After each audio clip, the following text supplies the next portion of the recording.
Bienvenue à tous, chers abonnés, sur votre chaîne préférée, Cameroun Info 237. C'est un réel plaisir de vous retrouver pour ce nouveau numéro au cœur de l'actualité brûlante de notre pays. Aujourd'hui, nous plongeons dans un dossier qui fait trembler les murs du palais d'Etoudi, le scandale des 55 milliards de francs CFA. Nous allons décortiquer ensemble comment cette somme colossale s'est volatilisée, pourquoi le président Paul Biya est dans une colère noire, et surtout, ce que cela change concrètement pour vous, dans votre panier de la ménagère, vos factures et votre quotidien à Douala, Yaoundé ou dans l'arrière-pays. On va mettre des images et des exemples précis sur ces chiffres qui donnent le tournis. Mais avant d'entrer dans le vif du sujet, nous avons besoin de votre soutien. Donnez-nous un grand pouce bleu juste en bas de la vidéo.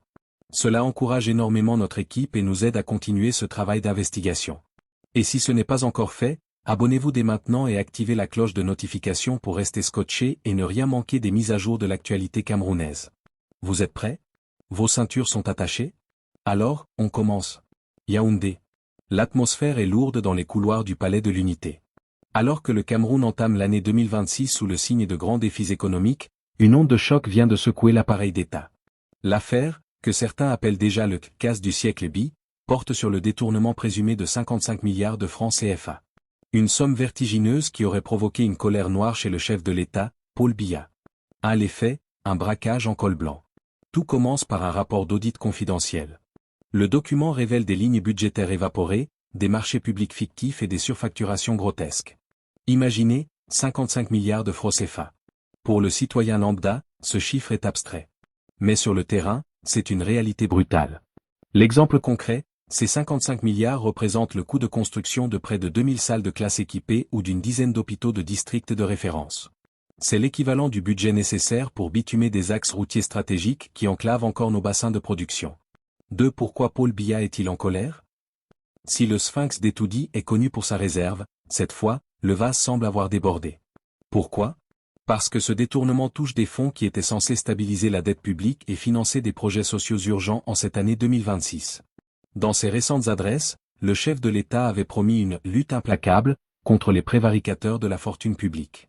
Voir ses propres collaborateurs ou des hauts commis de l'État passer outre ses directives est perçu comme un défi à son autorité. La colère présidentielle ne se manifeste pas par des cris, mais par des instructions fermes transmises au tribunal criminel spécial, TCS.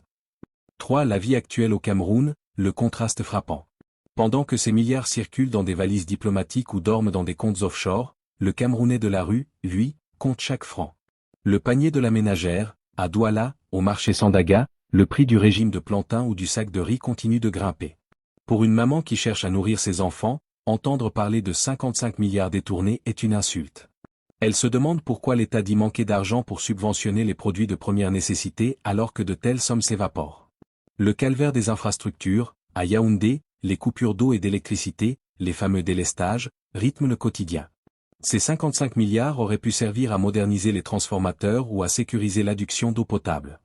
Au lieu de cela, l'étudiant doit réviser à la bougie et le commerçant voit ses stocks de poissons pourrir dans son congélateur éteint.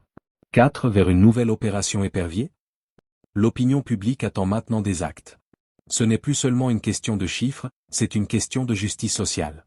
Les rumeurs de remaniement et d'arrestations imminentes circulent dans tous les tournes d'eau, restaurants de rue, de la capitale.